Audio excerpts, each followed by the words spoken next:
Thank you, Renee, and truly an honor to be here. Some of the Santa Barbara folks, is that from the Institute of World Culture? Yes, indeed it is. Still and Living Center took its original inspiration in part from the Institute of World Culture in Santa Barbara, idea of being lifelong learners. And nice. So this group, Gems from the Wisdom Traditions, a conversation circle, was inspired by that idea of lifelong learning, and that we have so much that we can learn from all the different traditions around the world. We take our topic each week from the Still and Living Center Almanac. Yes. We're just finishing this one, and those of you who are in attendance got the pages for the week in your invitation with the Zoom link. And we are so pleased to be able to hear from you, Manoj, Chalam, on this topic of beneficent sleep. We understand that you have been a practitioner for a long, long while from the Vedanta tradition of Hinduism. And it's truly an honor and pleasure to have you. We usually open with a quote from the Luster of Wisdom from the, what is it? Uddhava. It's Krishna to Uddhava from the Bhagavata Purana. So I'll have Cliff read that, and then we'll have you get started. The Luster of Wisdom. Learn from these facets of nature. Though trampled on by all, be firm in your adversity like the earth itself. From these mountains which hold their mineral and other resources for the welfare of the world, learn that you must live for others and not for yourself. Like the wind, you must be able to pass through unhindered, all-pervasive, touching everything, yet itself untouched. The sky is verily the shining paradigm of the yogin.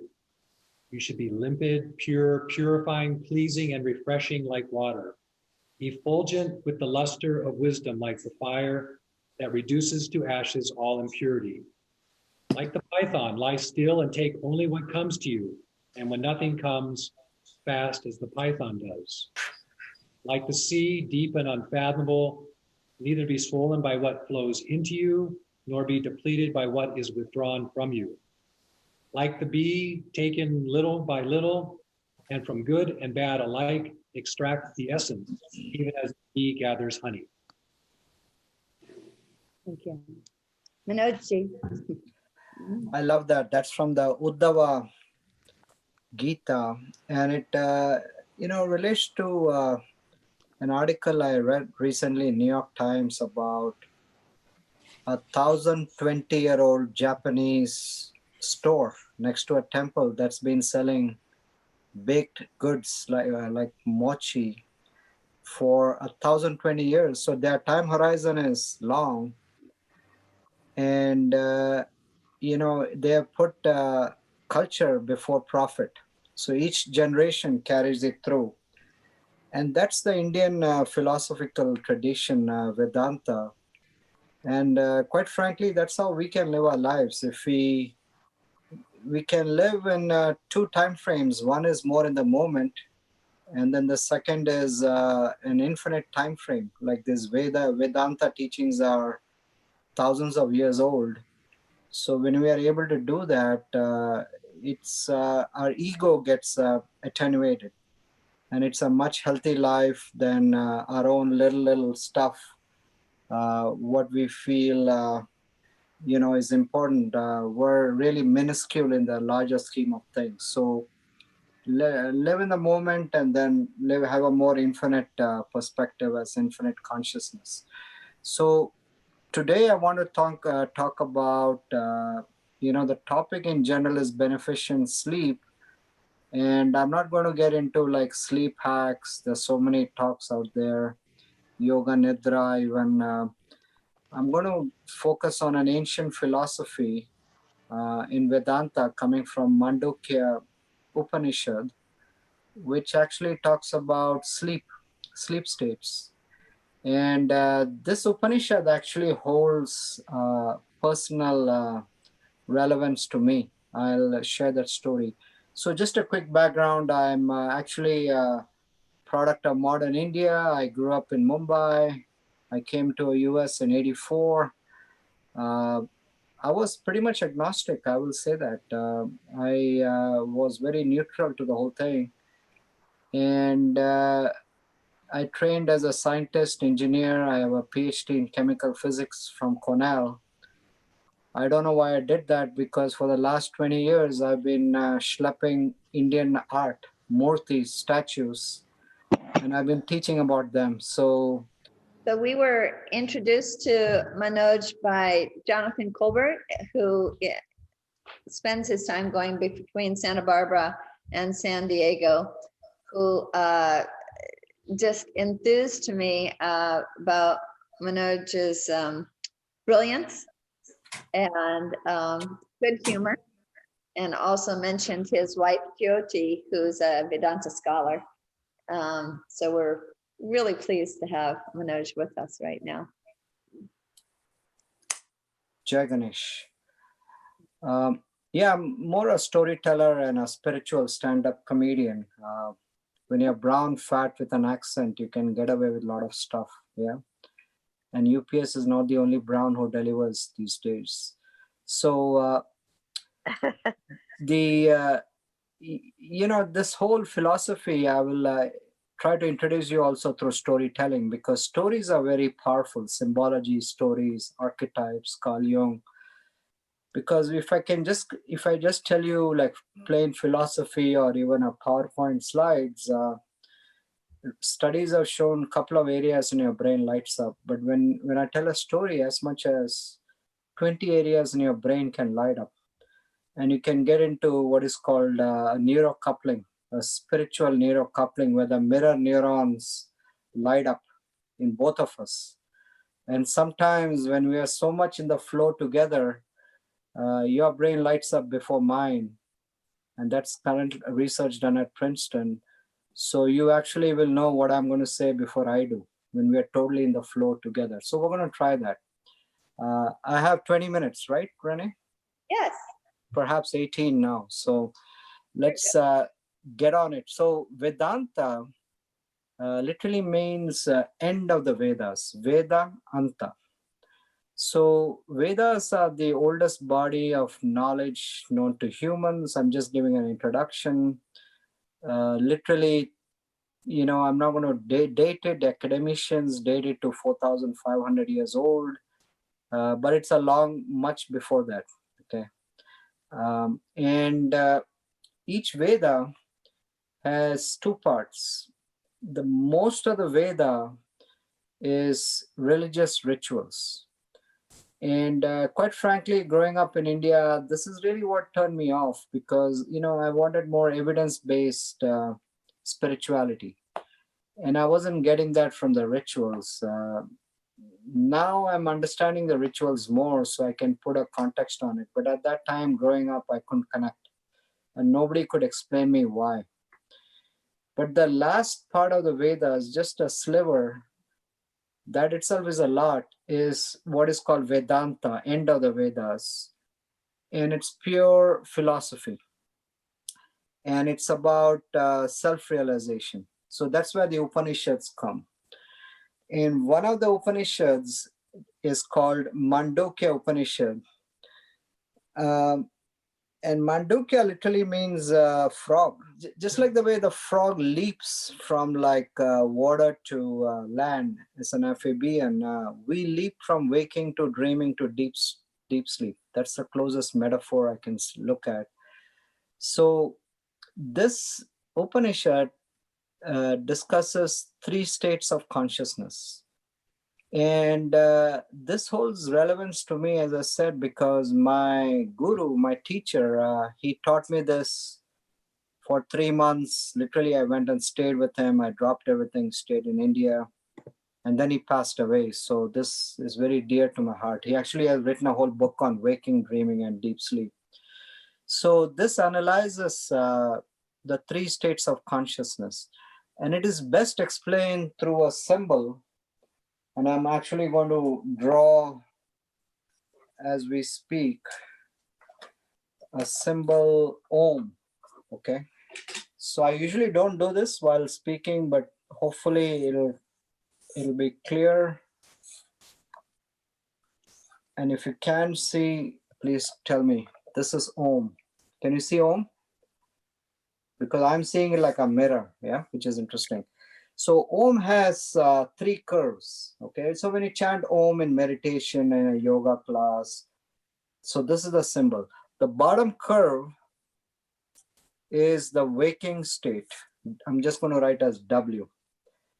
So when you're awake, there's a time, space, and an ego. So most of you are in Hawaii, and then there's an ego, you know, and then there's a time, right? It's about 3 o'clock, your time. And then this wiggle to the side is your dream state. So I'm just going to put DR, dream state. So the dream is called swapna in Sanskrit. And the waking is called jagrat, waking state. So in the dream, there's another time, right? You sleep and dream. You can be a grandmother in your dream. They say the average dream lasts only 1.5 seconds of waking time. Okay. So dream, the time zone is totally different. And in dream, there's another space, right? You can fly to India in your dream. And then in a dream, there's another ego, right? The dream Manoj you see in front of you can maybe put my leg behind my neck, like some of you yogis do, yeah? So the point is the dream time, space, and ego is very different from the waking time, space, and ego. So you cannot pay your waking mortgage with dream money or vice versa, yeah? Totally 2 different states. And then this curve at the top, I'm just going to mark by DS,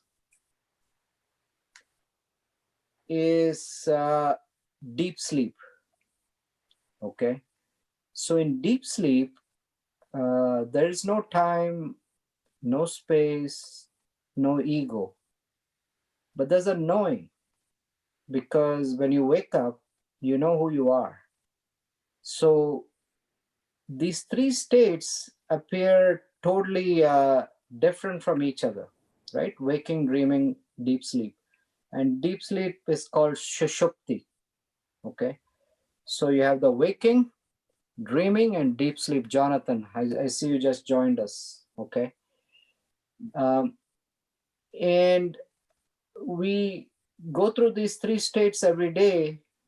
And I can ask you a question. How do you know we're not having this conversation in your dream? Can you really prove that? This is like the computer science. There's a phrase, how can you prove I'm not a AI robot, right? The guy who passed, you know, I forget his name, from England. He there's a whole theorem behind that.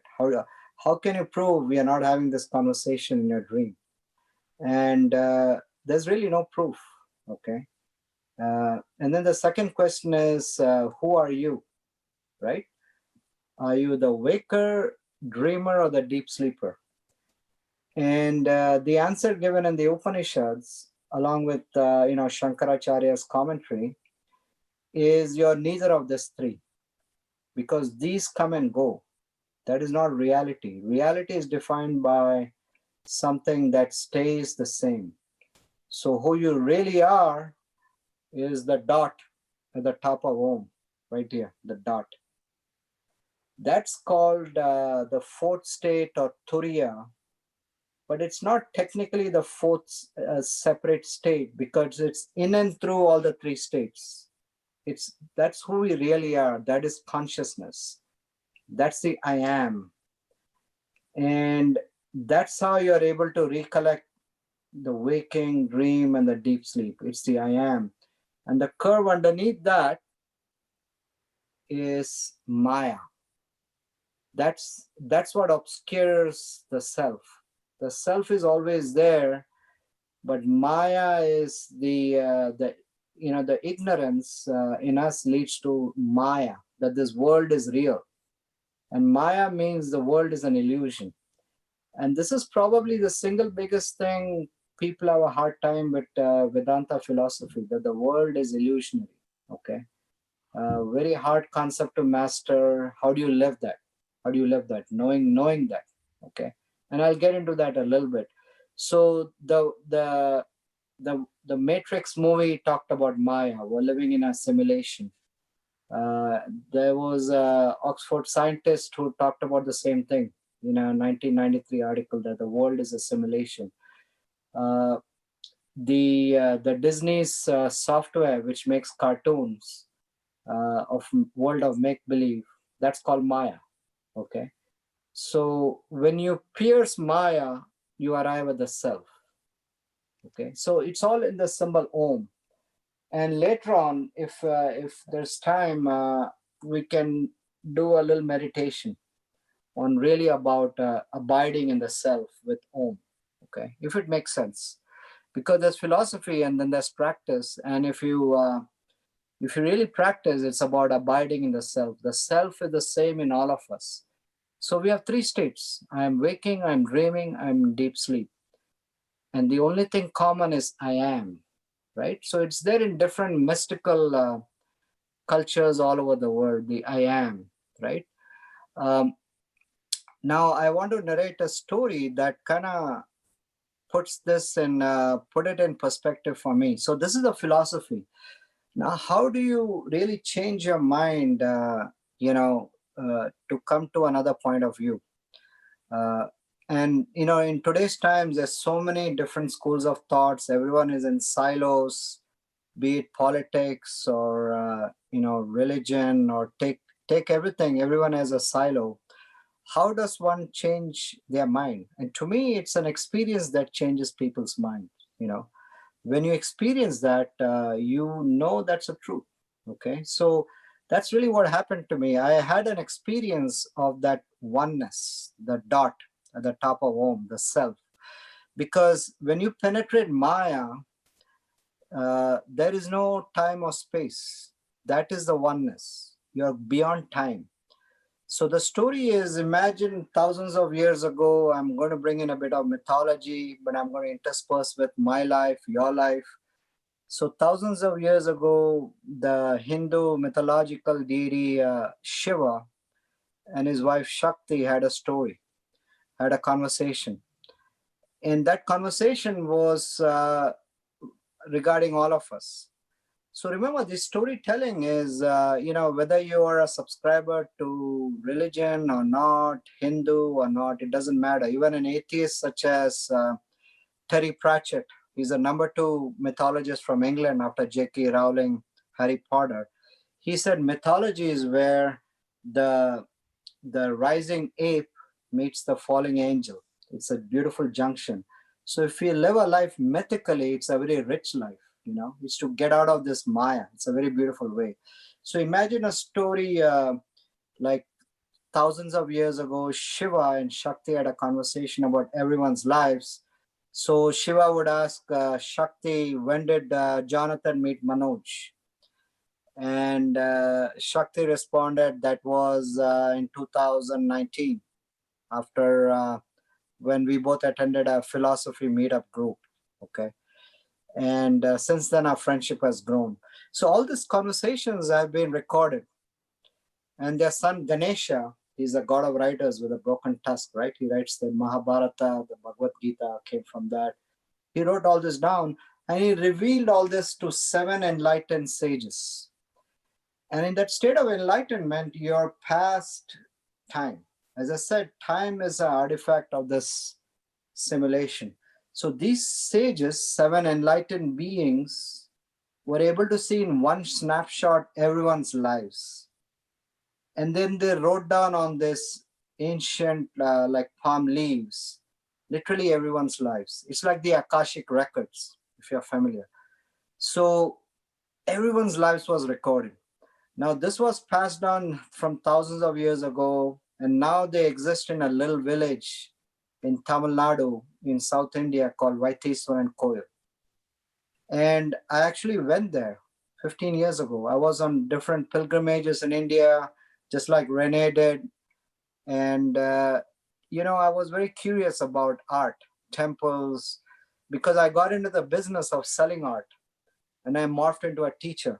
Deepak Chopra, I used to teach there way back 20 years ago.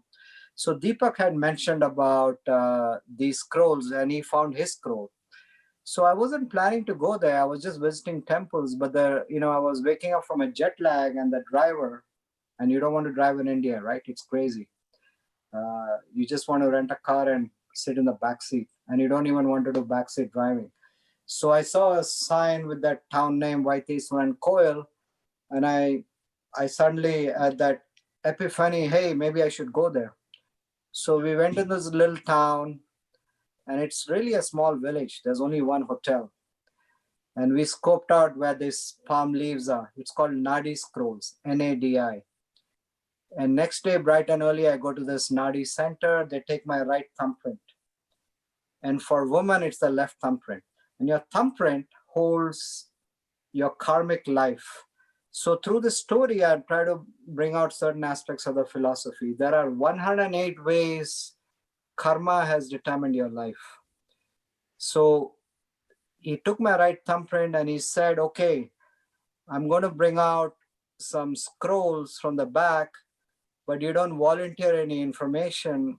All you do is answer any question the scroll says, but which is written with either yes or no. Do not volunteer any information. So I did this. This is an Indian sheikh, right? It's neither yes or no. Now, if you're in a little village, you got to do a big one. If you're in a little town, in a big city like Mumbai, where I grew up, you have to do a very subtle, you get in a rickshaw, you tell him where you're going, then he does a little thing, you do a little thing, he be the cool, you be the cool. But I'm in a small village, so I do a big one, yeah? Okay, I will do that. So he opens the scroll and he says, this says your name is Prakash. I said, no. So he tosses the scroll, brings out another one. And then he says, you were born 10 June 1950. I said, no. Very random questions. He keeps opening the scroll. He said, your mother's name is Radha. I said, no. It kept going. And then the bundle would get over. He goes in the back. Take a long time because everything takes a long time in India. Comes back. Questions would resume. Things like, what do you do for a living? He said, you're a doctor. I said, no, I'm a PhD, a poor and hungry doctor. Yeah. An MD is a money doctor. So the questions kept going and I'm like beginning to give up. It's really hard. There's only a fan. Suddenly a scroll popped up and it said, your name is Manoj Chalam. It picked up my whole name. I said, right on. But I thought they're getting it from the hotel I stayed last night. Yeah, Indians are very smart. There was only one hotel in town. But then the next question said, you were born 12th May 1962. That's when I started to feel like goosebumps. I said, whoa. So there's a philosophy of oneness where time is transcended. And here's where time is truly transcended. Time, space, and causation, which is karma.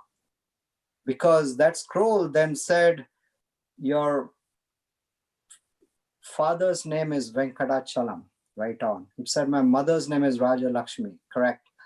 It said, my wife's name means light. And Jyoti means light in Sanskrit. It said, I live overseas and I import art of a spiritual nature. Whoa. It actually picked up that I'm doing what I'm doing now, right? Before that, I was a scientist engineer working in corporate America and I could never make it because I have a brown nose already, right? I couldn't suck up all the time. And then it kept saying, you import all this art, you live overseas, and then you teach about them and you help find people's archetypes. That's what I do. In a nutshell, I help find people's archetypes of these Hindu and Buddhist deities, such as Kuan Yin, Tara, Ganesh, Shiva. And then it stepped forward in the future. So remember, there's really no time, okay? He's just looking at a piece of scroll and that's telling me everything. He said, we will build a temple, and we did in San Diego. it said, like, don't drive late night. And like an idiot, I drove late night and I got involved in a massive car crash. It said we have an ashram, and an ashram is literally in the works. I'm working with Jonathan on this. I'm relying on Jonathan's beneficence on this aspect, on this project. And then it finally, the guy asked me, this is giving me the date you're going to pass away. Do you want to know that? So put yourself in my position. I was really, really going from an agnostic to, I wouldn't call it a believer, but I'm going through a massive spiritual experience where time is being transcended. That curve of Om, the Maya, is being literally transcended into the oneness, okay? The self of Kal Jung. So I said, yeah, I want to know that. So he actually gave me the date of my death. It's on the 4th week of April, on a Friday, and it's comfortably far away. I was like literally flabbergasted. I felt like going out and standing in front of a truck and seeing what's going to happen. Yeah. Now I will tell you, and I'm going to wind up in a minute. You can have the same experience too. This is not a big secret. You can go to that little town. In fact, next year I'm taking a group to India when all this pandemic stuff dies down. You can go there and experience it yourself. So what does it tell you? Right after that scrolls, I said, this philosophy is not theoretical, okay? You have to live the philosophy. So I literally dropped everything. I had a thriving business here and my teaching engagements. I literally went to stay with my guru in Kerala, and he taught me the Mandukya Upanishad for 3 months. And then we were going to meet in Mumbai in a few weeks, and he passes away then. So this Upanishad of waking, dreaming, and deep sleep is extremely relevant to me. Part B of this talk, and maybe I can answer if there's any questions, is how do you apply this in your life today? Okay, how does one apply this? But maybe I'll hold off and then gauge any responses, questions, or if you all want to have a conversation, that's fine. Is that okay, Renée, to stop now? I think it is. Yeah, I think that's a good pause point for us to maybe gather a few questions. I kind of would love to popcorn around a little bit. Maybe before you start answering, why don't you get a sense of what people's questions are just to begin with? Is that good? Absolutely. Aloha, Veena. We're so glad you've joined us. You're usually over coastal California, and here you are in Honolulu. Yep. It was an amazing talk. I got it, the last 20 minutes of it. Veena is a nice name. Saraswati holds a Veena, goddess of music, speech, wisdom. And Manoj is a nice name as well. I won't tell you what it means. It's an interesting name. I do know, so you don't need to.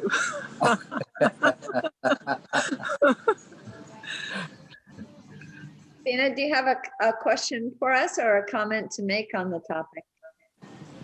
So I just really intrigued by your transformation, by this reading of scrolls, so to speak.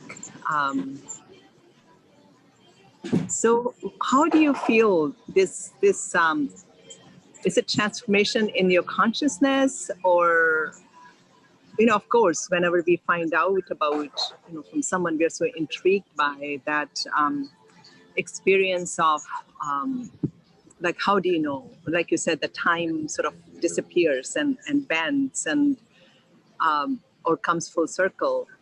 But what really happened to you inside, or how you're changing with this understanding of 3 stages or 3 waking, dreaming, sleep, and turiya?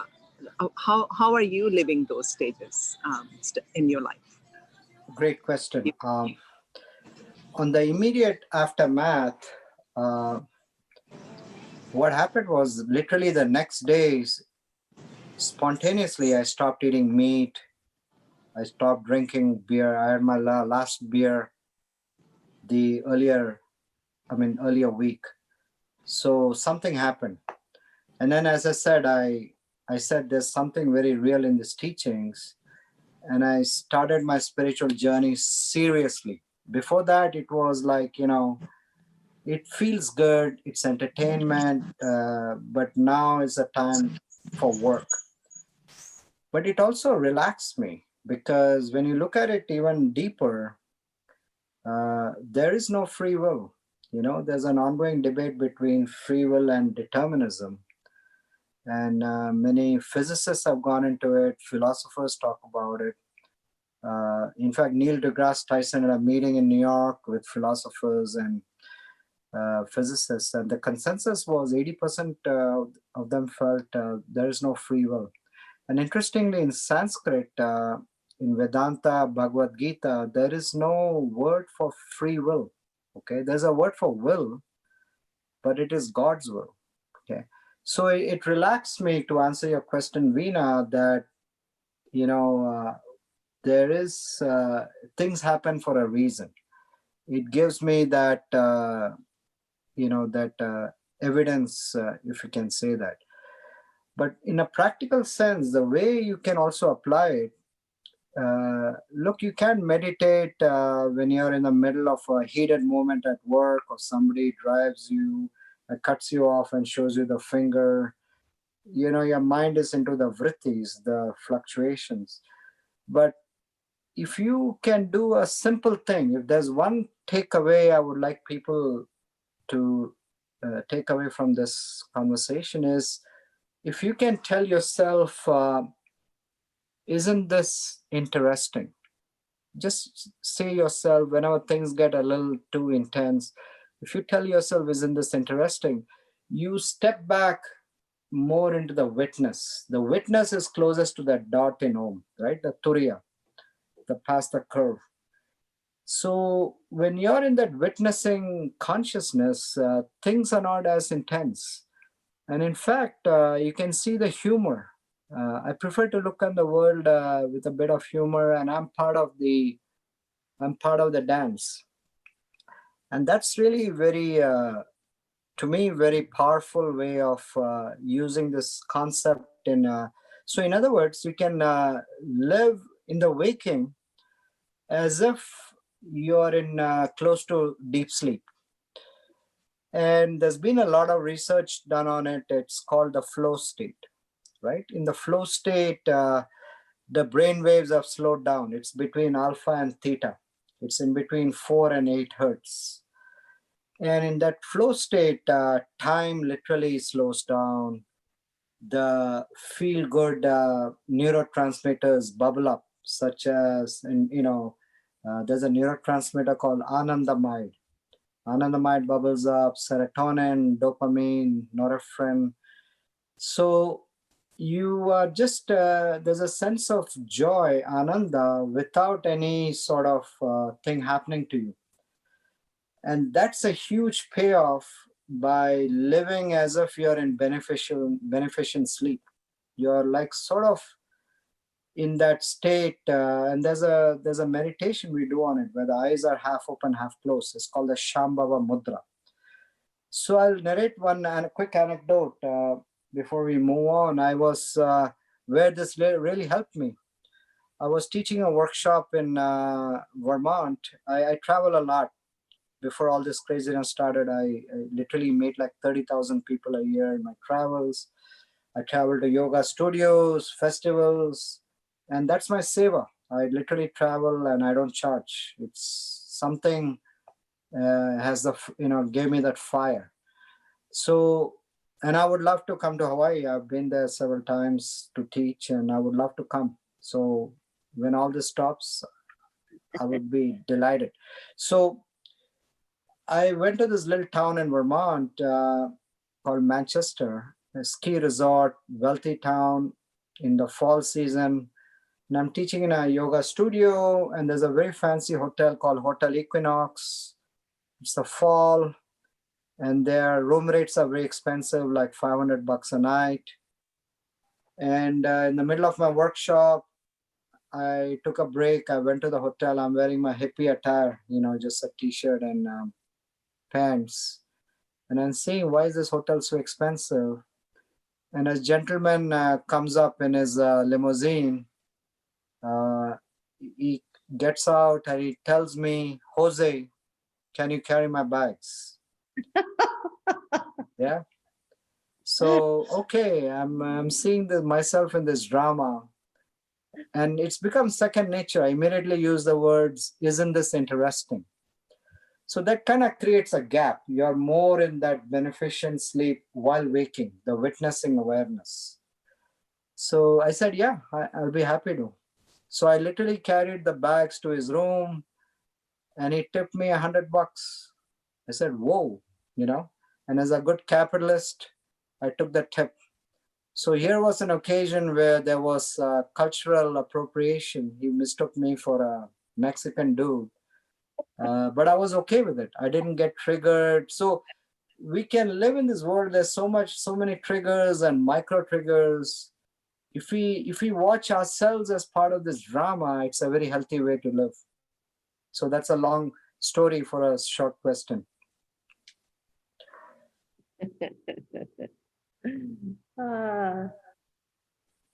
Thank you so much. Who would like to ask another? We can keep going. So nice to see a number of you. We're glad that Jonathan's on and Sharon's signed in from Honolulu. Alice is also in Honolulu. Sometimes when she turns her camera on, we see one of her birds sitting on her head or shoulders. I'm not sure where Anita is, or nor Lola, but we're glad you're attending. Jonathan, did you want to ask a follow-up question, perhaps, to some of the conversations you and Manoj have had? Yeah, Manoj and I have talked about a lot of things, and we're always talking about the possibilities of the future, which makes me ask the question about free will. Where does creativity come into this whole thing about free will? Because you would think that if there's this transcendental state like Sushupti, there'd be some kind of tapping into something almost above and beyond any kind of a determined set of cycles. Great question. So you talk to anyone who's been in that highly creative state, which is really the flow state. In that state, there is no ego, okay?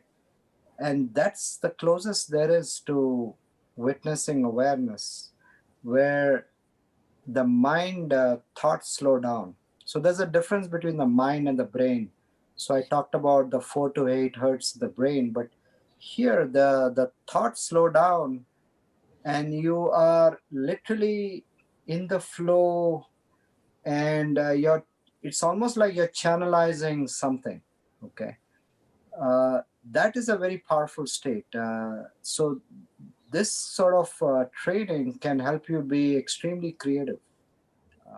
And there are practices you can do for that, to get into that. As I said, it's a study of philosophy as well as meditation practices, okay, to get you to that state.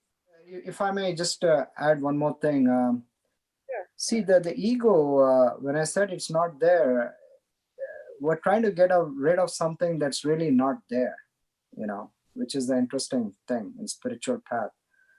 It's like, let's say there's a fire in this room.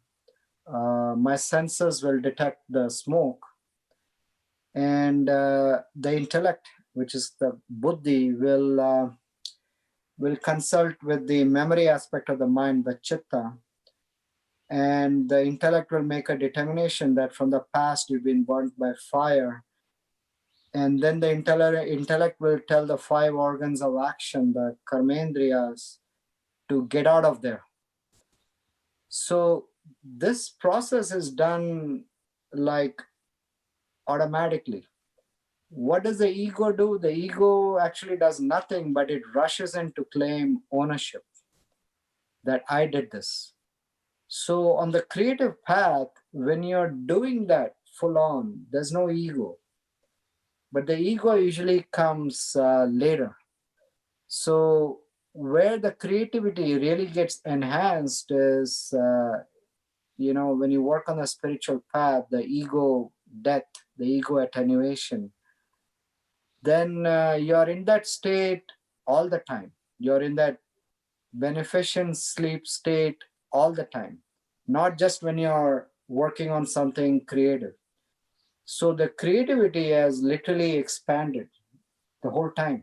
When you're not working, when you're not doing your favorite hobby, when you're just going about your life. So to me, that's a big payoff. And Manoj, I just see that Veena has put an interesting question in the chat. I don't want it to get lost. She says, can karma exist without the free will? Curious.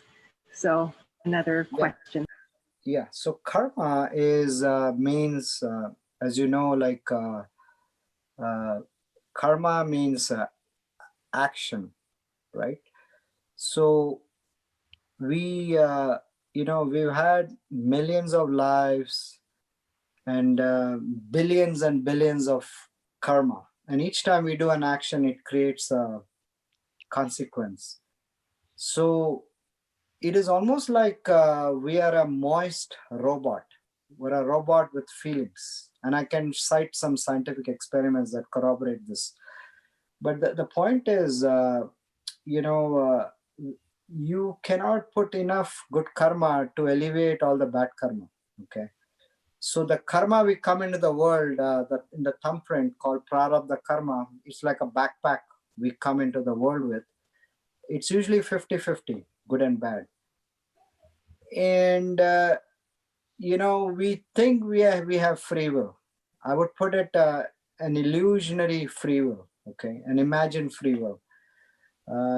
In a way, we actually don't. But coming to the spiritual part, you cannot create enough good karmas to offset the bad, but you can pull the rug under the karma to remove the entity on which the karma sticks, which is the ego. So it is the doership, the doership behind the action that gets rid of the karma. So scientifically, Benjamin Libet, Max Planck Institute in Germany in the 80s did experiments where he had people touch, on the computer when he hooked the brain onto EEG, and they clicked a button whenever they hear a signal in the brain.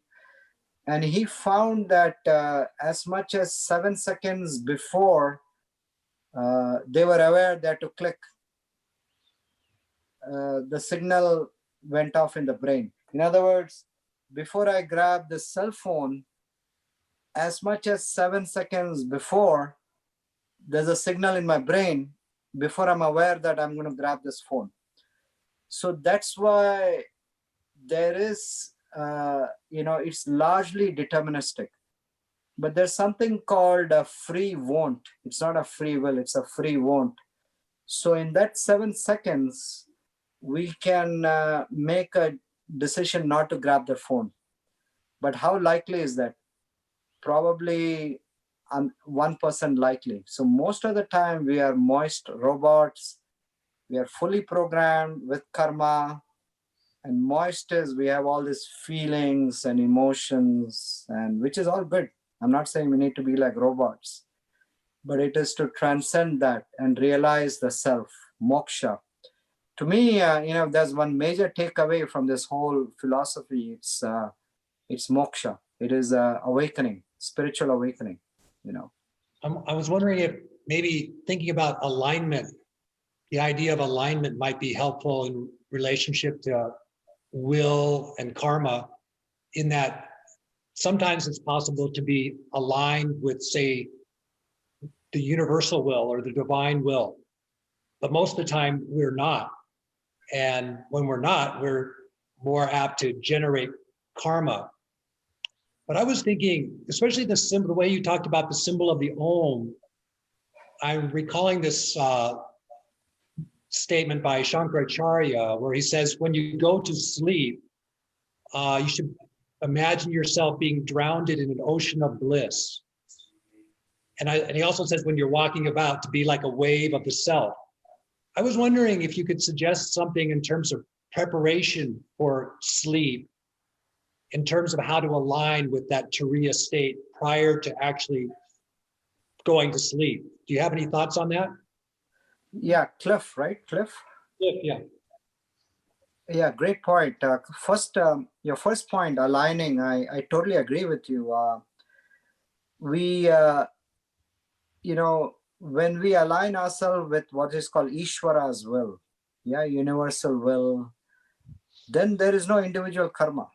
Okay, so that's one way to understand karma. It is not, there's no ego there. So that is the question of alignment. Shankaracharya actually wrote a very beautiful text where he talked about waves and waves of bliss. So he actually talked about, and this is there in the Mandukya Upanishad, where when you studied with Shankaracharya's commentary, and it is like being in the. First of all, there's two ways. One is being in the waking and slowing your thoughts. So in other words, you're awake and then the thoughts are like a dream, right? The dream is nothing more than thoughts in your mind. So you are the creator of the dream. You are the Ishvara, right? You are the universal deity of your dream.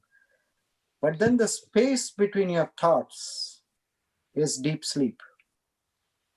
So think about it. So when you're awake, there's thoughts, there's dream, and the space between your thoughts is deep sleep. So this was an initial part of Shankaracharya's commentary. So we are literally living the Jagrat, Swapna, Sushupti states right now, okay? And the thing is, if you realize that you are the witness, that transcends these three states, and as well as it's immanent and transcendent. That's the awakened state. That's a true awakening. So to answer your latter question on the practices, I would chant a mantra. Okay, these mantras are very powerful. Now, it depends on if you're drawn to a form or the formless. So the formless is Om. The form, for instance, like Ganesh is my archetype. And there's a whole text which relates Ganesh with Om, like the trunk of Ganesh. The tip of the trunk of an elephant is very sensitive. That's a waking state. The middle part of the trunk, an elephant can grab 10 logs. Guess what? You can grab 10 logs in your dream. So that's a dream state. And then the big elephant head of Ganesh is the deep sleep. So Ganesh and Om are very related, waking, dreaming, deep sleep. So the mantra to Ganesh is Om Gam Ganapataye Namaha. So let's take Ganesh for people who are interested in the form, and then I'll talk about Om very briefly after that. So Om is the oneness, right? The self. And then Gam is like what is called the Bija mantra, the seed, and which represents our intellect. Okay, just hang with me. I'll explain more. And then Ganapataye is the mind, the form of Ganesh. Namaha is when you say that in your mind. So the idea is, this is what Carl Jung called individuation, the journey. So the self is what unites us, but we are not a melting pot. We are more like a salad bowl. We're all different. And some of us are broccoli. That's okay. Yeah. Or pick your favorite bad vegetable. Yeah. But the idea is, how do you go from an individual to the oneness? So when you're chanting this mantra, Om Gam Ganapataye Namaha, you're literally going from the self underneath and coming up to the individual. So what you're doing is you're dropping anchor. you're dropping a chain link into the oneness. So one of the mantras you can chant if you're drawn to an archetype, right? Each one of us can have an archetype. And it can even be any Western archetype, Greek, Egyptian. The point is we all have one or more of these archetypes, something we're drawn to. So the mantra especially drops you into the space between your thoughts, which is pure consciousness. So when the gap increases slowly, your mind is suffused with pure consciousness.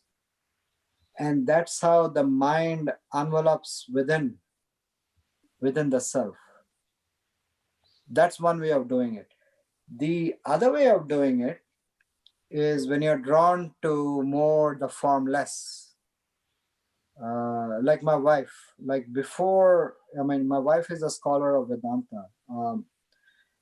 She studied the Mandukya Upanishad for like 6 years. She's totally geeked out.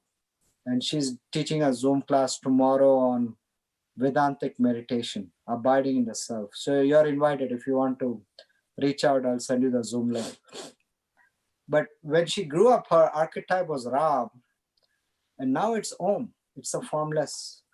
So the way you use Om is, in the Devanagari script, not the symbol, but in the script, it's A-U-M.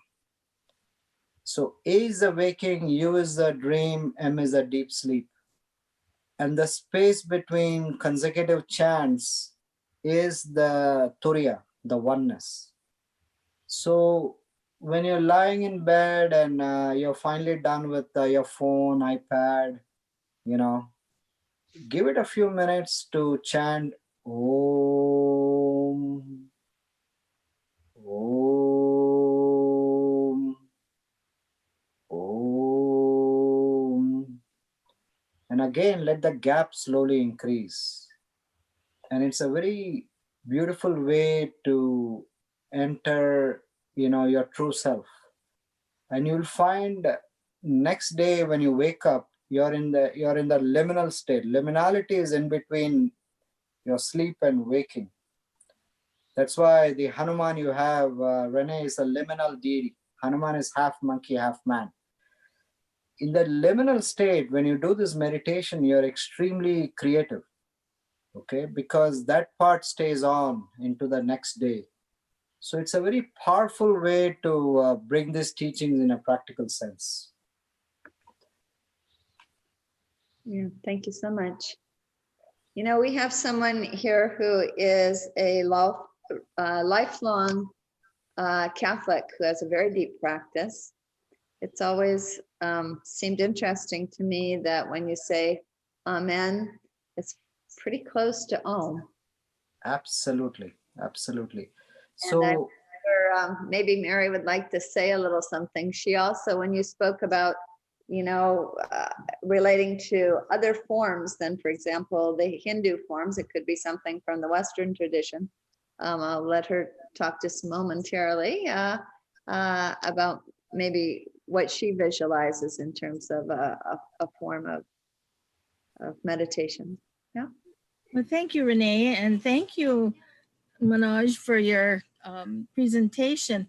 I am just here to learn and to expand my abilities to accept just life in general. But there are some things that I love your humor. Thank you very much.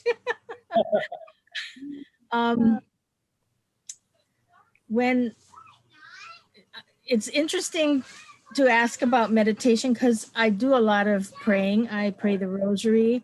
I have my devotionals. When you talk about will and we don't have free will, that's an interesting thought because my understanding is that God gave us free will and he did that so that we would choose to love him. And so it's I don't argue with any other ideas that people have.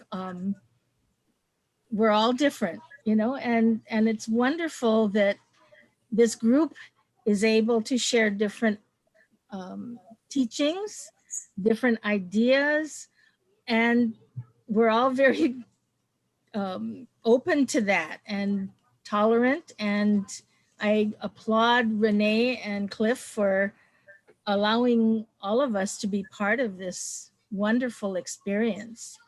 And when you talk about amen, it's, yep, it's good. Thank you. Amen. Tell me your name again, please. Mary. My name is Mary. Mary. Okay. I love your observation, Mary. I actually agree with it. It sounds paradoxical, but I myself have given talks in churches. Some of my good friends are pastors. I relate mythology. I have gone to Assisi in Italy. I've gone to Padua. There's a beautiful church, St. Anthony, the finder of lost things. He was a student of Assisi and he was asked to be a big orator, and the fishes would come. So I prefer to look at the universality. Now, regarding your observation on free will, it is absolutely right, because God gave us free will. The way I would look at it is we assume we have free will so we can do these practices until we get aligned to God's will. And then there is no free will. So the metaphor, one of the great sages, Ramakrishna Paramahamsa, is like a doll, where we can be like a doll made of salt and deciding to measure the depth of the ocean, right? So we have free will until we plunge. And then what happens? We go deep and then there is no you. It's only God. So, look, I'm actually fascinated by the Christian tradition. I study a lot. I try to understand the Christian mystics. It deeply appeals to me. So thank you for that observation. We do have free will until the time we realize there is no free will. It's only God's will. I love your example. About the salt dog. That's so true. Or a sugar dog. Yeah, that's right. That's right. Well, it's Can really we say, Manoj, that we're really talking about simply an absorption? It isn't so much we have free will and then we don't have it. It's rather that we're absorbed into something. Would you care to comment on that idea? Can you elaborate a little more when you say absorption? Well, when we choose to be with God and we have to work at it, and some people think it takes many lives, but we do have to work at it. But what are we really working on? We want to be with him. We want to be absorbed into something, or dissolved, if you want to call it that, but absorbed into something larger than ourself. Some say, of course, the self of all. So in the paradox of free will versus determinism and this, that, and the other, isn't really the way to go beyond the opposites through deep meditation and a lot of the ideas you've spoken about here, that one simply becomes absorbed. So the distinction just dissolves away. Wow. And you are Maurice? Yes. That's so, Mary, Maurice, Veena, Jonathan, all beautiful insights. You're absolutely right.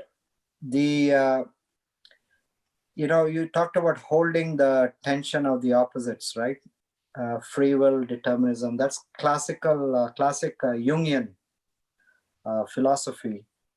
And Arjuna had that in the Bhagavad Gita. It was the classic tension of the opposites, where if he would fight his cousins, he'd feel guilty. If he runs away as a warrior, he would feel guilty. So that's classic holding the tension of the opposites.